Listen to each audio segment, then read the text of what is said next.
People of the internet, today I bring you a video from Kamal. Comedians sold us out. And what I love about a Kamal video is, boy, oh boy, does he rile up the Rogansphere. So I'm excited to figure out why comedians sold us out. Get ready. You might get some feels off of this one. These leaders that they call leaders, this included comedians, comics. These aren't leaders. These are puppets and clowns that usually say exactly what they know that the white man wants to hear. I'm sorry to interrupt you, but we said you're a great father up top. First thing you say is, I've got great kids. You didn't take credit. And then your entire answer, and I thought this was really cool, your entire answer is about how great your kids are. That was a very cool thing. Thank you. That's very nice. I think I like this interview. I think If you are just waking up right now, NBC News now officially projecting that Donald Trump has won the presidency. This group influenced the presidential election of 2024. Yo, listen. Don't even say influence. We decided. We were the turning point. Just know he was not up until this pod. It's true. After the pod, he surges, what, 3 or 4%? Yeah, it was a rap, dude. Never went back down after that. Images. Wow. Weren't they saying the other week that they really didn't have nothing to do with it? It's crazy. It's crazy how you catch these guys just totally backtracking. That's why you could tell they sell out to the highest bidder, and they don't care about their fans.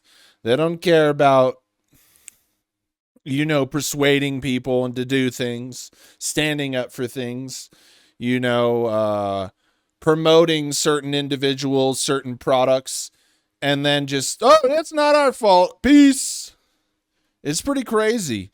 It's pretty crazy how disastrous the Rogansphere really is, and how they just abuse the system to fill their wallets.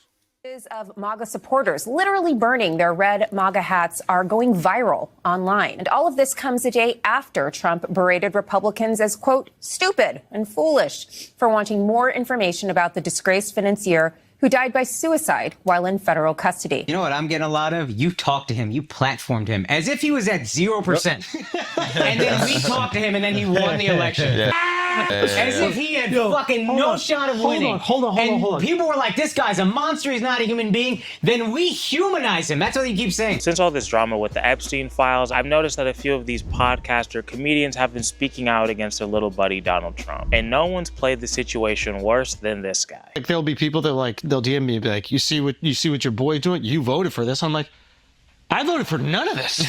He's doing the exact opposite of everything I voted for. I want him to stop the wars. He's funding them. I want him to shrink spending, reduce the budget. He's increasing it. It's like everything that he said he's going to do, except sending immigrants back. And as soon as little Andy posted this genius revelation, to his surprise, his audience wasn't immediately kissing his ass, but instead was calling him out for taking 8 months to figure out the most obvious shit of all time. Saying things like, not being able to see through Trump's blatant bullshit for 10 years is honestly baffling at this point. You endorsed him proudly. You wore the red hat, posted the memes, excused the cruelty, justified the lies. You stood by when others were silenced. Shit, man, we could just stop talking about this and have us a little cipher. What about that? That'd be pretty cool. Man, that beat's going pretty hard. I like that. I was getting lost. Anyways, like the beat. Targeted, dehumanized, and now, after it's like all... Wu-Tang. You're shimmy, yeah. The dislikes and the negative comments, because Andrew sucks as much ass as he does, instead of acknowledging that he was possibly wrong about anything, he turns the camera on a few days later to say this. What's up, everybody? Apparently we ruined America. Nice. We were trying to hold the person in power, President Trump, accountable for not fulfilling some of his promises, and that was foolish, man. Nah, you're an idiot, dude. That was you're a bad foolish person. thing to do. Once you vote for somebody, no matter what they do, even if it's the exact opposite of what they say they're gonna do, you just ride that until the wheels fall off. Yes. See, this is why Andrew is such a weaselly little bitch to me. No rational person is making the argument that once you vote for Trump, you can never criticize him and you can never change your mind. What people are saying is for you to be shocked by what Trump is doing and for you to say that this isn't what you voted for, it's bullshit. The signs were there for anybody who was paying any kind of attention, and this little speech just feels like a pathetic way to try and save face. You see, this is why politics, I still always say, I don't know why you believe in it, but this could be said for the other side just as well. Both sides are weaselly. Both sides do fucked up shit. And a lot of times they just carry on whatever that agenda is. All them rich people are telling them. That's what happens. And that's why I think, like, one of the reasons the Rogansphere have ruined comedy is because they have no longer made comedy just about comedy. It comes wrapped in this ball of controversy where it's like you got to pick one side or the other, and if it's not our side, you're wrong. You know, their jokes are attacking cultures and politics and all of this stuff. And it's no longer just about making people laugh. It's no longer about, you know, speaking about the problems of the world on stage. It's now taking sides and dividing people. And it's just horrible. It's just absolutely horrible. And it's just, that's why comedy feels so lame and boring right now. Is because it's not about comedy. It's about social issues, politics, you know, whether or not this person or that person should be doing this. And it's like, can we just get back to laughing? Because instead of trying to take any sort of accountability, you're acting like a victim who was blindsided. Donald Trump was president before. You forget that? And he did 0 things in his first term that would make any sort of rational adult believe that he was capable of ending any wars or decreasing the deficit. When it comes to ending wars, if you really believe that Donald Trump has any sort of respect from any of these foreign leaders, you're delusional. As soon as it was announced that he won... Look, here's the thing. I don't think the Rogansphere views this guy's channel, but you know, on my channel, I have a lot of people that hate me, right? And once they get a hold of this video, it's going to be pretty interesting to see the comment section, because the comment section is pretty friendly, but a lot of people come and they just go to the direct link and watch my video because they don't want to watch me. I know these things. And this is most certainly going to make the Rogansphere pretty darn mad. Oh Lord. Putin had Russian state TV playing pictures of Donald Trump's naked wife. Nude photos of Melania Trump have been aired on Russia's most watched state TV channel during a program supposedly dedicated to celebrating Trump's election victory. You think this is a guy who gives a fuck about what Donald Trump thinks or feels? Of course not. He has 0 respect for him. Also, Donald Trump is the guy in his first term who increased drone strikes by over 400%. So again, what the fuck would make you think that this was the guy who was going to end a war, let alone 2? When he was president the first time, he increased the deficit more than almost any other president in American history. And that was after inheriting an economy that was pretty good. So yeah, when you turn the camera on and say, this isn't what I voted for, people are gonna make fun of you, as they should. You look stupid. If you had decided... I think that about all people that vote for these guys thinking they're actually going to change something. Because, look, I don't believe in any politics, and I don't support any side. I just believe in getting through life, okay? And it's the same. You could say the same thing. Obama did a ton of drone strikes, too. It's like these guys have one agenda: war, serving to corporations and rich people, and not ever doing shit for you. And that's for both sides. And I agree. This is why, you know, and it just happens that the left on this situation has something on the right. If, you know, you play that game, I would just, the Epstein files, bro. The Epstein files are going to ruin all of them if they get out. And that's why they're trying so hard not to get them out, because it don't matter what political party. Both sides rode on that jet, and I think that's the thing. You're going to lose people. You're already losing people over that. But I mean, you know, opinions like this and videos like this, it could go for either side. You just watch who you like and who agrees with your opinion. But I just think it's funny because the Rogansphere is going to be so mad about this video. That's why I like Kamal. He just says what he wants to say. To take any accountability, and was just like, you know what, guys, clearly Trump is a liar. I should have known that.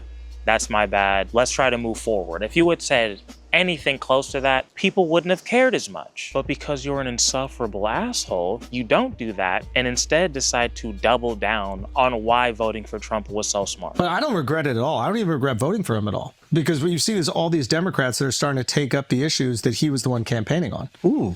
So essentially what he's done is pull the Democrat Party over to the center. So if they start talking about these issues, Ro Khanna, who we have on later on this podcast, and then we got Ro Khanna, who's pushing up this bill in Congress right now where he wants to release the entire unredacted Epstein files. Yeah. He doesn't even realize like how much of it. I think it's funny that he's trying to play this like whole Wizard of Oz thing. I've been the man behind the curtain. It was all a magical trick. I voted for him so that really the Democrats could come back. It's crazy, man. Nobody has any humility anymore. Nobody makes mistakes. Everybody's got excuses. It's just getting so old. Nobody's human anymore, folks. If you didn't notice, nobody's human anymore. We all got to pretend that everything we ever do is perfect. It's so fucking lame. It's bullshit. I'm tired of all this perfection when it's not even true. It just seems to be true on the internet. And in reality, it's a giant fucking shit show. Just go look at your highway all the time. The highway's just fucking crazy as shit. There's accidents. It's got to be repaired. So, that's probably bad. I'm just mad about the highways because they always got fucking potholes in them. That's the whole point. And no matter how much money we fucking pay, the highway's never fixed.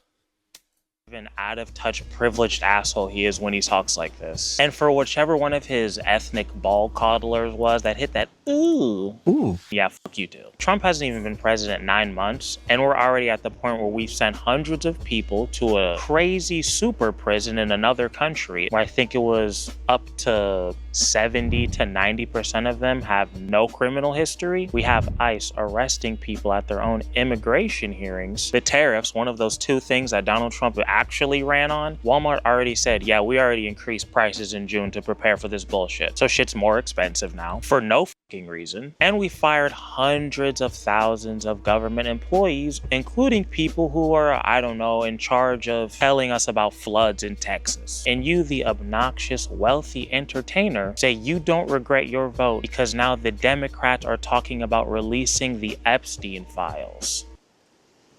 And you wonder why people don't fucking like you. Now, for those of you guys who know me, you know I'm not one to spend money on things. I mean, I've been wearing these same 5 t-shirts throughout every single one of my videos, but when I find a good deal, I take advantage. And this Extra Wallet Pro is a great deal. Especially it's the wallet again with a lifetime guarantee. So if you get this wallet, you'll never have to buy a wallet again. So in my eyes, it's already way more valuable than anything any of these luxury brands are trying to sell you. Extra is giving everybody up to 32% off until August 4th. But if you use my code Kamal, K-A-H-M-A-L at checkout, you can save an extra 10%. So go ahead and check out the Extra Wallet Pro. Thank you again to Extra for sponsoring today's video. Now let's get back to the world's biggest clown. So because Andrew and his group of human laugh tracks started to feel the heat after their epiphany that the known liar might have lied, they had on the guys from the Pod Save America podcast. I guess these guys used to work with Obama back in the day and now they have a podcast because of course they do. But anyway, listen to what Andrew says here. It was a bit of a media storm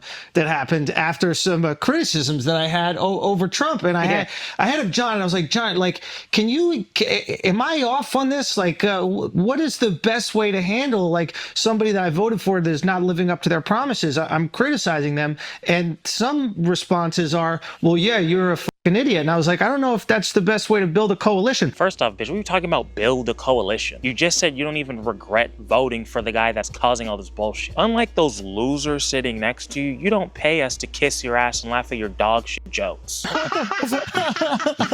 gotta call it heckling. Call it heckling. So when you say stupid bullshit, we're gonna call you out on it. That's how the internet works. Grow the fuck up. Also, I'm pretty sure that no one running for president or Congress is in your comment section trying to hurt your little feelings. So why would you let what these people are saying change how you decide to vote or who you decide to support? Does that make sense? This is what's wrong with these comedians in politics. Okay, They what is correlate it? things that they read on Twitter and in their comment sections with people who work in government. If you want to criticize the Democratic Party, there's plenty of things to choose from, but please don't use your comment section or some college kid on TikTok as a way to do it, because that's It's true. You know, people, it's so weird. People on the internet hold the comment section and the likes and all that.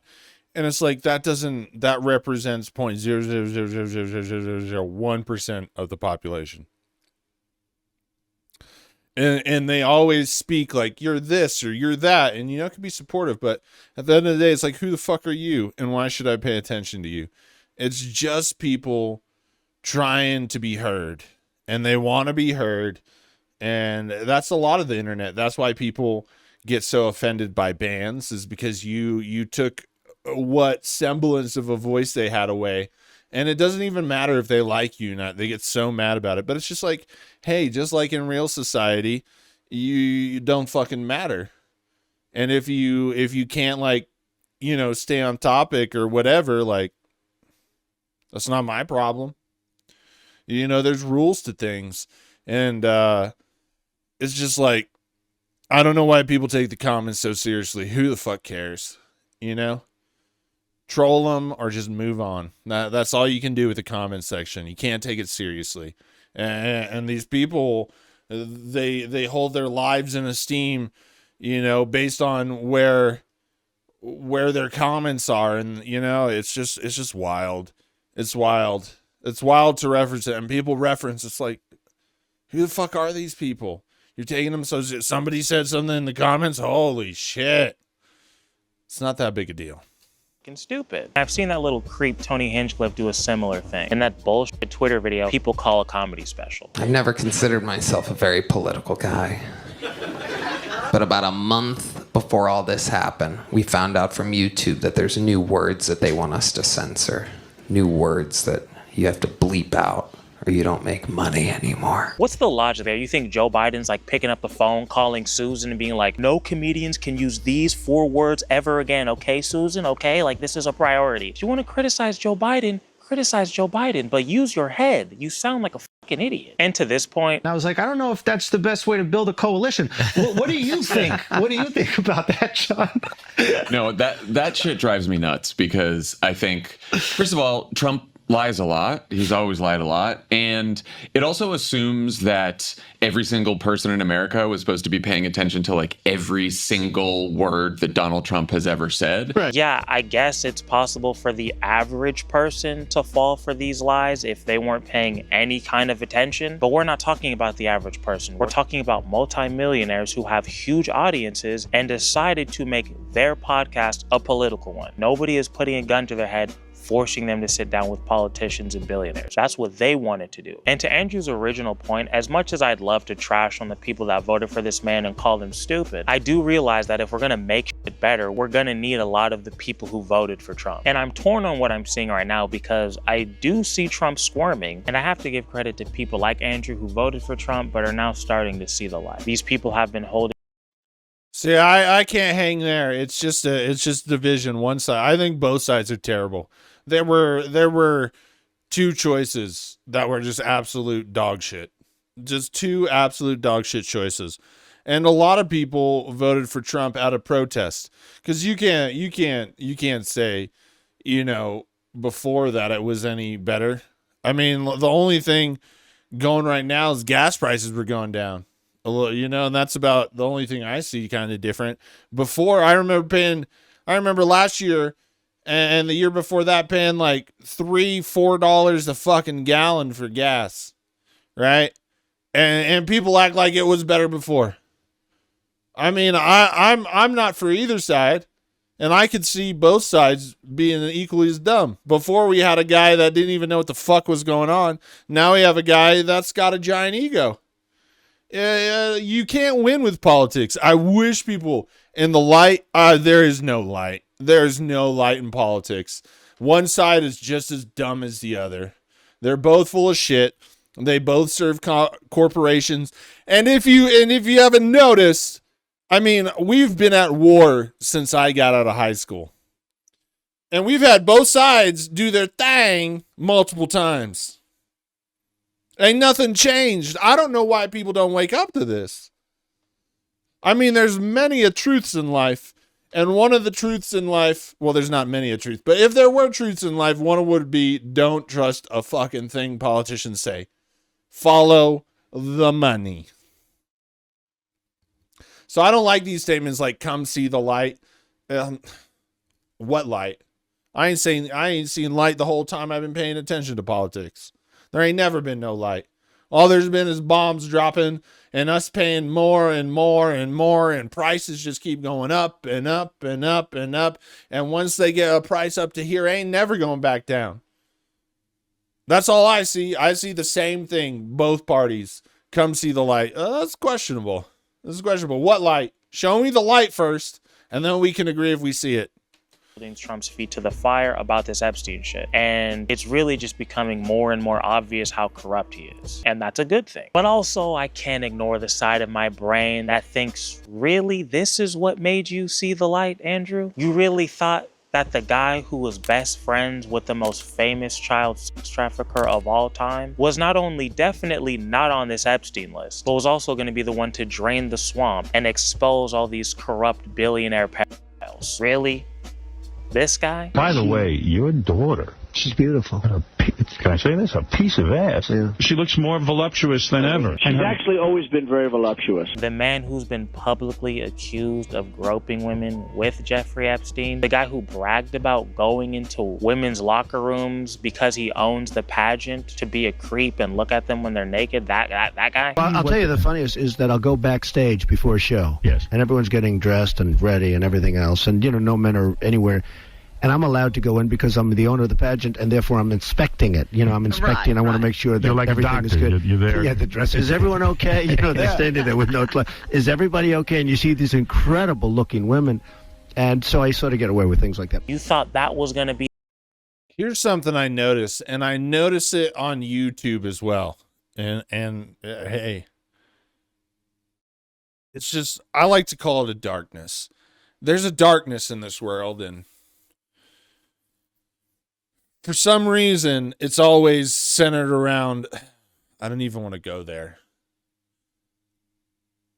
But you find it. If you stay in a place long enough, it always appears. And it makes me really troubled because it's appeared in this comedy scene many a times. And it makes me not want to do YouTube.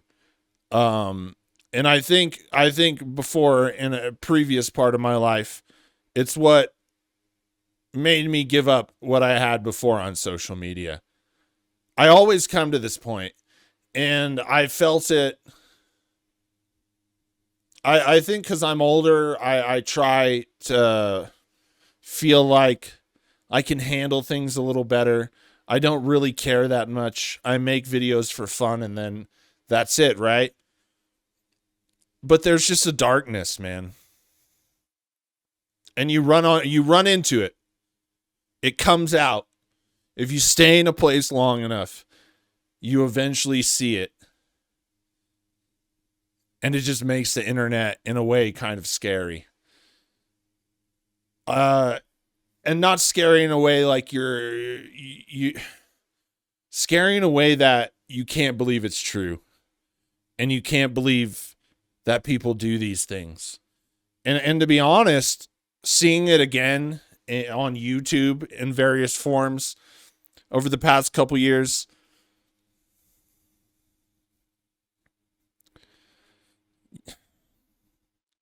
I just don't know. I thought I don't know. I don't have faith in humans anymore. It seems to all lead back to that somehow. I'm not going to... Fuck.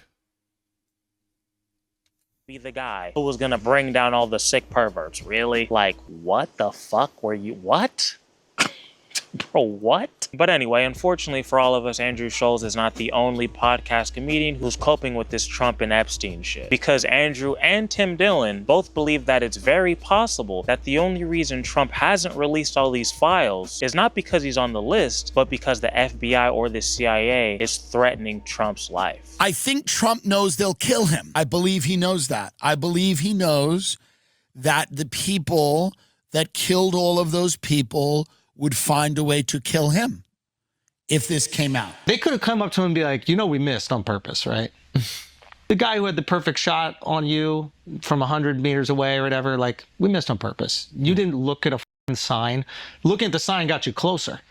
But we missed on purpose. And we won't the next time, unless you tell people to look the other way about this Epstein shit. To me, I would not be surprised at all if the CIA and the FBI actually are running the country. Aren't these people...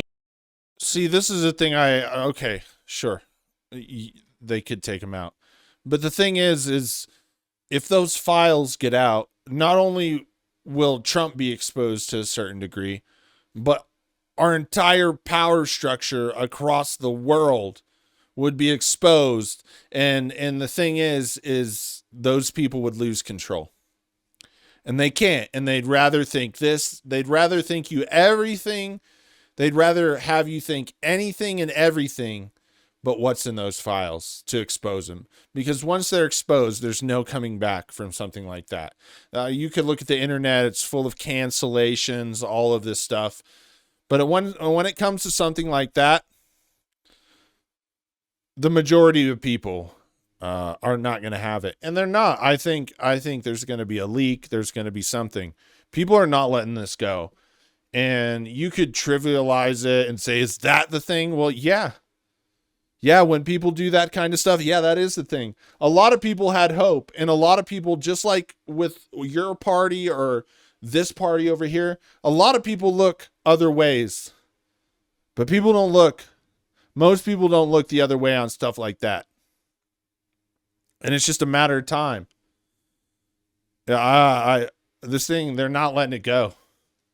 People like really politically invested, don't they pretend to be politically invested? Don't they know that Donald Trump is the one who appointed the head of the FBI and the head of the CIA? Like, I'm confused. To their fans who are watching this, can you guys explain to me, like, do they really think Kash Patel, the guy who wrote a children's book where Donald Trump was the hero, do they really think that that guy's pulling Trump into a dark corner and threatening to kill him if he releases the Epstein files? Or do they think it's Tulsi Gabbard, the other loyalist who's nowhere near qualified to do what she's doing? The one that said that there was no intel, that Iran was making a nuke, but then Trump said that there was, so then she changed her mind and said that there was. Is that the one who's strong-arming Trump? You think they're really calling the shot? Tim, do you believe that, or did somebody tell you to say that? Because I feel like somebody told you to say that. I'm going to tell you about a dinner I had with a member of the administration. I'm going to tell you everything that I know, and I'm going to say... That should tell you everything you need to know about these guys. If they're having dinners with people in political parties and people in power, why do you trust them? They don't have your best interests at heart. And they don't have to. It's their life. But when they pretend like they do, don't believe them. Why is he at that dinner in the first place? You know, if I was this famous comedian like this or this famous podcaster, I would have nothing to do with these people. And not because I have some great morals. You are inviting evil. People that are capable of the worst atrocities. People that drop bombs, start wars, start famines. You are inviting those people into your world. And once they're in your world,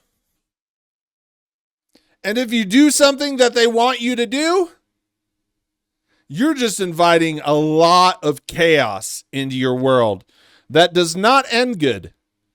So I would, just simply for that reason, Yeah, people are questioning what he's saying. Be like, wait, why were you at that dinner in the first place? What were you just looking to have a friendly little chat? It's strange. Why are you friends with these people? Say the things that I do not know.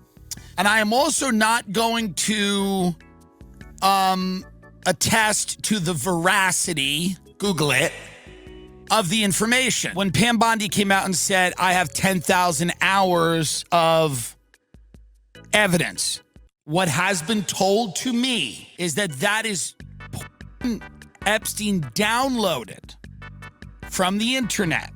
It is not the tapes of powerful people in compromising positions. I guess it was just Hub, dude. My bad. What were we thinking? Oh, he was just watching the Hub, dude. He just had a hard drive. Bro, I never seen that about Tim, but that's just like, bro, these guys really are becoming the puppets for the politicians and for politics and corruption. Dude, the world's scary, man. I don't know why people want to act like this. It's too much. It really is. This whole political thing and playing games, playing all these fucking games with these politicians and speaking for them and having them on. Like, what are we doing? What are you doing? And what do you get out of it? Money? It's like, we're playing with people's lives. These people play with people's lives and you're just doing their bidding? That's absolutely crazy. Of downloaded internet porn. That's very logical. There's no tapes of anyone powerful. That makes perfect sense. It's so interesting to me that these people that were always saying, the government's not trustworthy, the government's not trustworthy, now they're sitting down and having dinner with the most corrupt government I've seen in America and repeating their talking points to their audiences. Why do you guys think that that's happening? When I think of like the Tim Dillon, the Andrew Schulz, the Theo, I think of people who are desperate for validation, attention, and money. Yeah. And I can't say that I'm shocked that they're handling like politics and power awfully. When I was younger, when I thought of a comedian, I thought of somebody whose job it was to criticize or to point out the aspects of our culture that were nonsensical and that we can improve on. You know, like that's what I felt like a good comedian's job was. I would think of somebody like a George Carlin, Bill Burr in his prime, like they called out the bullshit in our culture. But these comedians are not only that bullshit, but they're literally the mouthpieces for some of the most disgusting people on this planet. And it's gross, but it's not surprising. Thinking about it. See, I always tell you people are going to notice. This is a thing. And I'm not picking sides here because I think both sides. But when you become a mouthpiece for a politician and when you no longer focus on your craft and now you're using that craft as a tool to get somebody who's paying you to say something or to present a certain way of life or a political value or an election, people see it.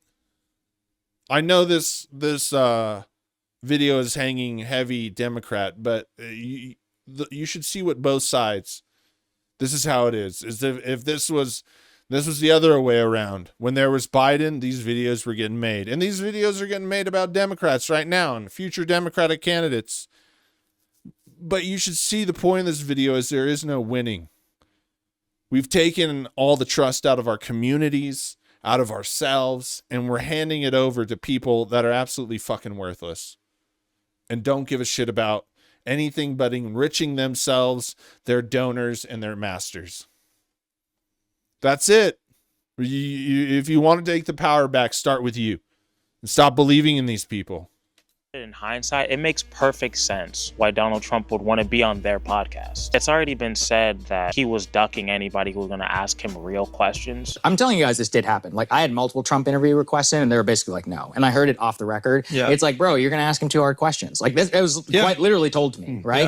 Yeah. Now, I mean, there's a reason he's going on Theo Vaughn and all, and other places, because they didn't think that was going to happen. And these people were the perfect marks. They stand for nothing. They're cowards and they're stupid. He knew that they weren't going to press him on anything. You see losers like Akash so worried about this man walking off the set that he's afraid to ask him a genuine question. I could do the thing that feels really good, where I ask a gotcha question and I dunk on you, and then he gets up and he walks off and he says, go fuck yourself. I know, I've seen enough interviews with this guy to know I have to relate to him on a human level, and then when he feels safe, maybe he'll answer the questions I want to ask. You are a bitch. Please stop getting any sort of important political information from these people. They don't give a fuck.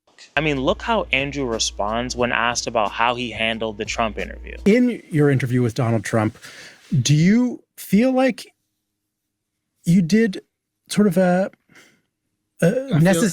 necessary work of asking him difficult questions? Do you think that's necessary?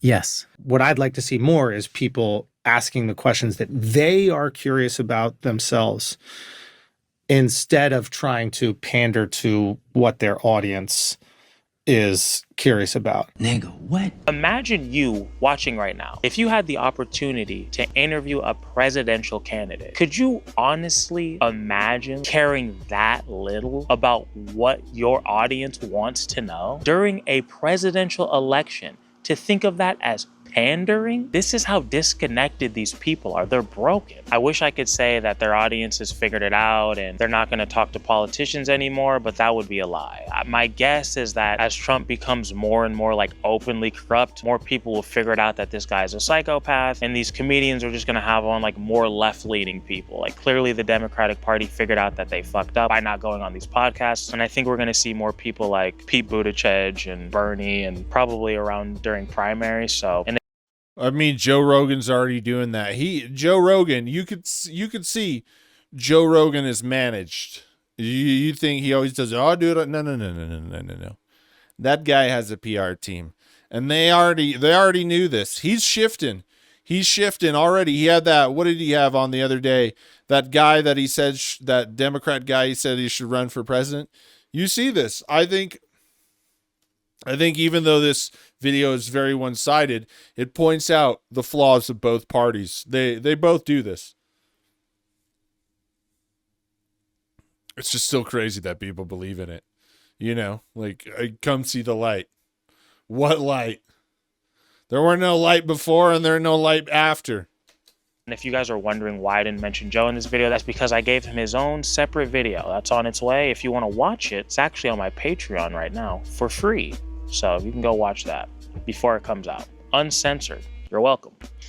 Since I know I'm late on that. But yeah, let's just stop acting like these people give a fuck or like they're qualified to say anything that's important.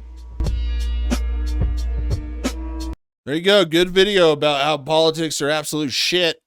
You know, try to be civil. Don't just try to, come in with insults. Talk about the actual video. I know you're going to give this guy, Kamal, a bunch of shit too, because that's the internet, right? Anyways, what'd you think? Peace.